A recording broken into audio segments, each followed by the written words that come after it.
늘 급한 일로 쫓기는 삶. 일부 삶의 원칙을 세우라.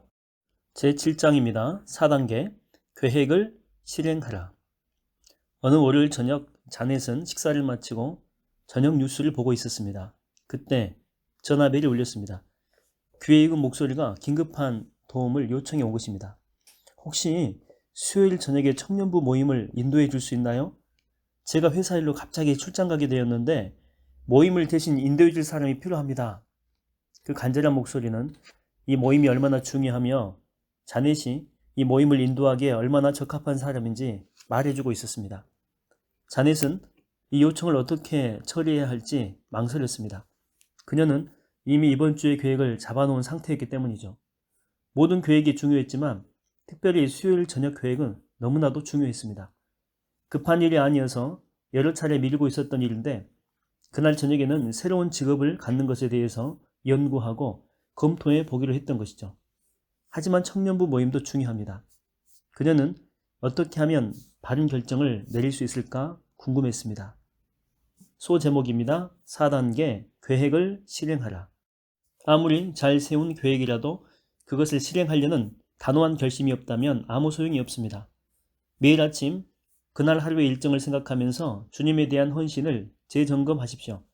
그리고 일정대로 하나씩 해나가면 됩니다. 당신이 각각의 일에 실제로 사용하는 시간을 잘 계산해 보십시오. 만일 당신이 어떤 일을 과소평가하는 경향이 있다면 이를 다음 계획에 반영할 수 있을 것입니다. 당신의 시간을 빼앗는 급한 요구가 있을 때에 이에 대처하기 위해 지혜를 강구하십시오. 이때 당신의 계획이 변경될 수 있다는 점을 염두에 두십시오. 혹은 그 요청을 거부하는 것이 좋을 수도 있습니다. 먼저 제안받은 일의 긴급성과 그것의 중요성을 평가하십시오. 긴급한 도움을 요청하는 전화를 할지라도 그 일이 전화를 건 사람에게 그렇게 중요한 일이 아닐 수도 있습니다. 나중에 보니 늑대의 탈을 쓴 양일 수도 있죠. 혹은 자넷의 경우처럼 정말 중요한 일일 수도 있습니다. 이런 경우에는 결정을 내리기가 더욱더 힘들어지죠. 전화의 횡포에서 탈출하기 위해서는 다음과 같은 단계를 밟아야 됩니다. 첫째, 즉각 답을 해야 한다는 부담감을 갖지 말라. 전화를 한 사람에게 당신의 일정을 점검해보고 그 가능성에 대해 기도할 시간이 필요하다라고 말함으로써 전화의 횡포를 피하십시오. 이 경우 당신은 30분 내로 다시 전화하겠다라고 말할 수 있습니다. 바로 그 순간의 다급함을 잘 버텨낸다면 그 일이 당신을 향한 하나님의 뜻인지를 분별하고 그 일에 따르는 대가를 알게 될 것입니다. 두 번째, 당신의 달력과 계획표를 점검하라. 만일 예기치 않았던 이 일을 수락한다면 이미 계획된 다른 일 중에 어떤 일을 취소하거나 줄여야 되는지 살펴보십시오. 하나님은 당신이 그 부탁을 받아들이기를 원하실지도 모릅니다. 그러나 당신이 먼저 그 대가를 알기를 원하시죠. 자넷은 자신이 그동안 미뤄왔던 새로운 직업을 평가하는 일의 중요성을 점검해 보아야 됩니다. 그 일은 다른 사람이 인도할 수도 있는 청년부 모임 이후에 미래에 영향을 끼치는 것이죠. 셋째, 다시 전화하라. 당신이 거절하기로 결정했다면 선약 때문에 그 제안을 받아들일 수 없다라고 말하되 구구절절 변명하지 말고 단지 상대방의 처지를 이해하고 있다는 것을 보여주기만 하면 됩니다. 당신의 결정을 합리화하기 위해서 그 선약이 무엇인지 자세히 설명하거나 옹호할 필요가 없습니다. 중요한 요청을 들어주지 못하는 것에 대해 미안한 마음이 들 수는 있지만 죄책감을 느낄 필요는 없습니다. 그리고 그 모임이 끝난 후 전화한 사람에게 모임은 어떻게 되었어요? 라고 물어볼 수 있습니다. 그러면 대개는 괜찮았어요. 다른 사람이 아주 잘해 주었거든요. 라는 말을 듣게 될 것입니다. 이런 경험은 우리를 얼마나 겸손하게 하는지 모릅니다. 수년 동안 나는 아주 안 좋았어요. 형제님이 오시지 않아가지고 그 모임이 취소됐거든요. 라는 소리를 들어본 적이 없습니다. 소제목입니다. 긴급한 일의 유혹을 물리치라. 자넷의 경우처럼 긴급한 요청을 거절하는 일은 결코 쉽지 않습니다. 그러나 다음과 같은 매우 중요한 진리를 기억한다면 은혜롭게 그리고 확신을 가지고 거절할 수 있습니다. 즉, 당신은 안 돼요라고 말할 때까지만 꼭 필요한 사람입니다. 요즘에 안 돼요라고 말하세요 라는 슬로건은 사회를 위협하고 있는 마약 중독에 대한 대책으로서 정치적으로만 옳은 해결책이 되었습니다. 이 슬로건은 우리에게 약물 남용, 10대 임신, 폭력, 도박, 폭식에 문제가 있다면 그 중독자에게 가서 무조건 안 돼요라고 말하면서 설득하라고 하는 그런 식입니다. 이것은 사회 양심을 위로해 줄 수 있었는지는 몰라도 중독자들을 중독에서 벗어나게 하지는 못했죠. 우선 그 질병의 본질을 이해해야 하기 때문입니다. 균형 잡히고 효과적인 삶을 위협하는 가장 음흉한 적은 바로 이 긴급성이라고 하는 요소죠. 이것은 마치 불과 같이 충성스러운 종이 될 수도 있고 악랄한 주인이 될 수도 있습니다. 긴급성은 경찰서로 거는 전화나 병원으로 가는 구급차, 공습 위험에 대한 경고 등 생사 위기에서 종종 필요한 것입니다. 그러나 긴급성이 중요성으로 위장될 수도 있죠. 따라서 우리는 즉각적인 도움이 필요하다며 압력을 가하는 전화기에 속기가 너무나도 쉽습니다. 급한 일이 전혀 쓸데없는 일인 경우는 드물죠. 나름대로 상당한 가치를 지닌 일일 경우가 많이 있습니다. 그러나 그보다 더 중요한 일들이 긴급한 일들로 계속 대체가 된다면 그것은 우리를 억압하는 폭군이 되어버리고 맙니다. 긴급성, 다시 말해서 습관적 혹은 강박적으로 행동하는 것은 중독일 수 있다는 견해가 있습니다. 실제로 긴급성에는 짧은 시간에 어떤 피로를 채웠다는 성취감을 갖게 해서 자존감을 강화시키는 중독적인 요소가 있긴 하지만 그것은 진정으로 해결하고자 했던 문제를 오히려 확대시키기도 하죠. 이런 상황에서 사람들은 하루의 계획표를 밀쳐두고 중요하지도 않은 긴급한 일들을 쫓아다닙니다. 사회 전체적으로나 개인적으로 이런 습관을 조장하는 요소들이 많이 있죠. 바쁘게 쫓아다니는 사람들은 사회적인 지위를 얻습니다. 사람들은 우리가 바쁘기를, 심지어 과로하기를 기대하죠. 자신의 일을 제쳐두고 다른 사람의 일정을 신경을 쓰거나 어려움에 처한 사람을 도와주게 되면 인정을 받을 뿐 아니라 인기 있는 사람이 됩니다. 그런 활동은 일종의 안정감을 주죠. 도움을 구하는 급한 요청에 안 돼요라고 대답하지 못하게 하는 또 다른 요인은 그리스도인으로서 선한 사마리아인이 되어야 된다라고 하는 의무감 때문입니다. 그러나 아무리 급한 요청이라고 하더라도 반드시 응해야 하는 것이 아님을 알아야 됩니다. 그 요청은 열차의 신호 명령, 즉 멈춰서 주위를 살피고 들어보라는 명령에 순종하라는 것일 수가 있습니다. 그리고 필요하다면 계획을 바꿀 수도 있죠. 그러나 우리를 행동하게 만드는 부르심은 우리의 한계를 아시는 하나님께로부터 와야 됩니다. 한 개인의 생산성 패턴에서 근본적인 요소는 특정한 종류의 일을 함으로써 얻어지는 만족감입니다.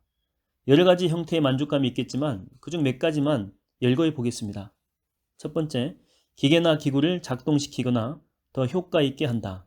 고장난 물건이나 좀 더 손질이 필요한 것을 고치기를 좋아한다. 두 번째, 어떤 도전이나 시험을 통과한다. 어려운 일을 수행하는 것과 문제를 해결하며 마감 시간을 맞추는 것을 좋아한다. 세 번째, 다른 사람의 기대를 만족시키며 인간적인 필요를 채워준다. 명령을 수행하는 것과 궁지에 처한 사람을 도와주는 것을 좋아한다. 네 번째, 다른 사람의 행동에 영향을 미치고 그 반응을 얻는다. 활동에 영향을 미치고 그에 대한 반응과 협동을 이끌어내는 것을 좋아한다. 만족감 4가지를 열거했습니다. 한 개인의 기본적인 만족감 자체는 선도 악도 아니며 다만 하나님이 그분의 영광을 위해 은혜로 주신 선물이죠. 하지만 우리는 그리스도의 주 되심 안에서 만족감을 얻어야 됩니다. 당신의 성격이 앞에서 예시한 것들 중 하나에 속한다면 조심하십시오. 자신이 긴급한 요청에 잘 끌리고 안 돼요라고 말하기를 힘들어하는 사람임을 미리 알고 있으십시오. 당신의 고유한 성격과 행동 방식을 잘 이해한다면 현재 책임을 맡고 있는 일들에서 빗나가서 당장 호감이 가는 일에 이끌리는 것을 지양할 수가 있습니다. 다음에 나오는 잘 거절하는 방법을 기억해서 사용한다면 도움이 될 것입니다.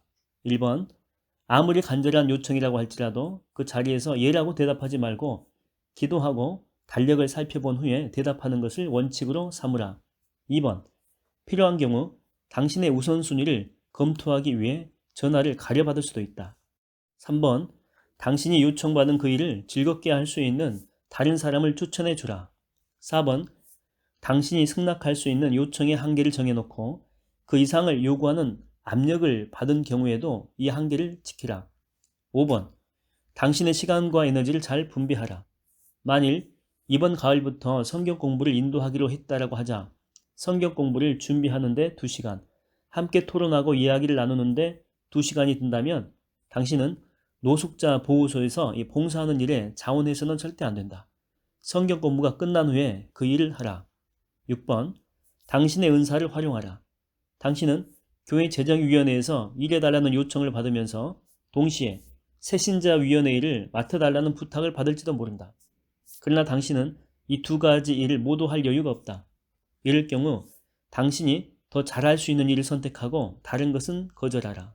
7번, 하나님이 당신에게 명령하신 일이 아니어서 그 일을 거절한 경우 거절한 것에 대해서 이 죄책감을 느낄 필요가 없음을 마음에 확실히 해두라. 이상은 7가지 잘 거절하는 이 방법입니다. 긴급함 자체는 문제가 아니죠. 때로는 긴급함이 중요한 일을 더 신속하게 처리하도록 하는 자극제가 되기도 합니다.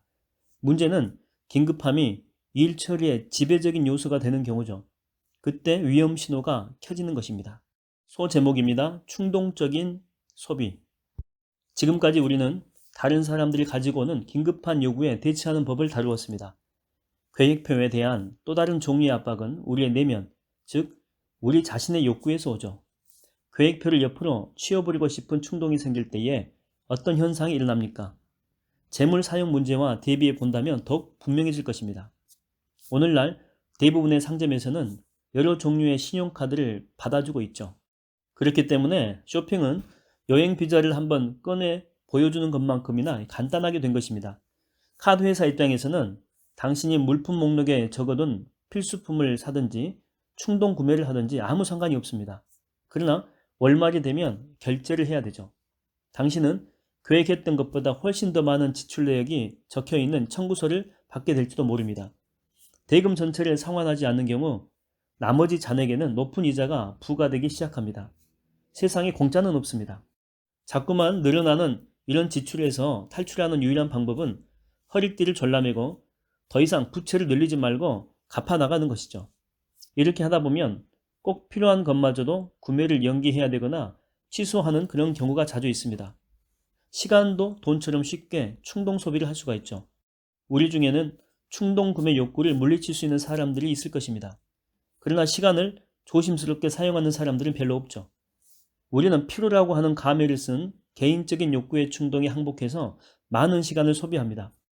그러다가 중요한 일을 마무리하지 못하게 되면 시간이 쏜살같이 흐른다라고 불평합니다. 계획표에 없던 재미있는 TV 프로그램을 보다가 친구와 장시간 전화통화를 하다가 잡지를 너무 오래 읽다가 시간을 낭비하기가 쉽습니다. 그 활동이 무엇이든 간에 이런 일들은 당신이 해야 할 중요한 일들로부터 에너지를 분산시키는 충동적인 것일 수가 있기 때문에 계획표에 적어두든지 아니면 하지 말고 넘어가야 됩니다. 가끔 계획에서 벗어나는 것은 그다지 치명적이라고 할 수 없습니다. 가끔 그렇게 하는 것은 오히려 긴급함의 횡포에서 벗어나는 것이 곧 계획표의 횡포에 사로잡히는 것은 아니라는 분명한 증거가 되기도 합니다. 여기서 말하고자 하는 것은 긴급한 일들에서 이제 벗어날 수 있죠, 사람들이. 그런데 사람들이 너무 계획표대로 살게 되면 그러면 그 사람은 계획표의 횡포에 또 사로잡힐 수 있다고 하는 거죠. 근데 계획에서 가끔 이렇게 벗어나는 그런 행동은 오히려 어떤 것의 횡포에도 사로잡히지 않는다, 이제 그런 의미를 이야기합니다. 자, 본문으로 갑니다. 자, 그럼에도 불구하고 우리의 결정과 활동을 있는 그대로 인정하면서 필요하다면 중간에 수정할 수 있도록 해야 됩니다. 좋든 싫든 우리는 시계에 맞춰 죽고 사는 사회에 살고 있습니다. 시계를 거꾸로 돌릴 수도 없고 그렇다고 버릴 수도 없죠. 복잡한 문화 속에서 달력은 업무뿐 아니라 관계를 위해서도 꼭 필요합니다. 그러니 우리의 잠재력을 최대화하기 위해서 시계와 달력을 잘 활용하도록 하면 됩니다. 소제목입니다. 계획, 평가와 수정. 듀병사의 전 사장인 그린월드 씨는 계획 단계에서 1분을 투자하게 되면 실행 단계에서 몇 배의 시간을 절약할 수 있다는 원칙을 지키던 사람이었죠. 의사결정 자체가 이 긴장을 유발시키는 것은 아닙니다. 긴장이 유발되는 이유는 즉각적인 행동을 요구하는 상황의 압박 속에서 중요한 문제를 결정하려고 하기 때문입니다. 우리가 해야 할 일만 다 하고 나면 그런 상황은 줄어들 뿐 아니라 별로 스트레스가 되지 않습니다. 우선순위 설정, 시간 사용 현황 조사, 계획표 작성과 그 실행은 마지막 단계가 다시 첫 단계의 피드백이 됩니다.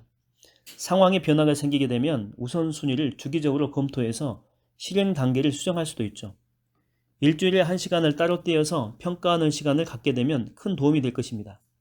지난 일에 대한 소견을 메모하고 하나님이 당신에게 알려주신 교훈들을 기록하고 다음 일주일에 계획을 한번 검토해 보십시오. 처음에 계획했던 것과 실제 시간 사용은 얼마나 일치합니까? 일주일 동안의 시간 사용 내역을 기록하는 훈련을 계속해 보십시오. 가장 최근의 시간 사용 내역은 하나님이 당신에게 원하시는 모습과 얼마나 일치하고 있습니까? 또 매달 몇 시간씩은 따로 떼어놓아서 장기적인 평가와 계획을 위한 시간을 갖되 기도하는 시간을 포함하도록 하십시오. 역설적이지만 바쁠수록 이런 시간이 더 필요하면서도 이런 시간을 계획할 능력은 오히려 부족해진다라고 하는 것이죠. 기도하는 가운데 하나님을 기다리는 것은 효과적인 섬김을 위해서 필수적입니다. 이 가운데서 하나님, 우리 자신, 그리고 하나님이 우리에게 원하시는 일에 대한 진리를 깨닫게 되는 것이죠. 너무 바쁘기 때문에 가만히 멈추어서 영적 상태를 점검하고 하나님의 지시를 받을 수 없는 그리스도인들을 생산적이라고 말할 수도 있을 것입니다. 우리는 자신이나 다른 사람에게 중요한 것처럼 보이는 일을 성취하기 위해서 밤낮으로 물론 일할 수도 있겠죠. 그러나 그렇게 하게 되면 하나님이 예비하신 일을 완수할 수가 없습니다. 시간 예산을 편성하고자 하는 결심이 약화되게 되면 용기를 내어 재조직하고 전체적인 전략을 가지고 앞으로 나아가십시오. 야고보는 여러분 가운데 누구든지 지혜가 부족하거든 아낌없이 주시고 나무라지 않으시는 하나님께 구하십시오. 그러면 받을 것입니다. 라고 성경 야고보서 1장 5절에서는 그렇게 이야기하고 있습니다. 하나님은 우리 각자에게 독특한 능력과 기회를 주셨죠. 그런 그분이 우리의 시간을 그분의 영광을 위해서 효과적으로 사용할 수 있는 능력과 통찰력을 주지 않겠습니까? 우리가 오늘 이 시간, 이 자리에서 하늘에 계신 아버지의 뜻을 행하고 있음을 깨닫는 것보다 더 소중한 일은 없죠. 그럴 때에만 우리 주님이 십자가에 달리시기 전날 밤에 그리하셨던 것처럼 많은 일이 남아있음에도 불구하고 나는 아버지께서 내게 하라고 맡기신 일을 완성하여 땅에서 아버지께 영광을 돌렸습니다. 요한복음 17장 4절 이렇게 말할 수 있게 될 것입니다. 그때 우리는 주님을 뵙고 그분이 이렇게 말씀하시는 것을 듣게 될 것입니다. 착하고 신실한 종아 잘했다. 마태복음 25장 21절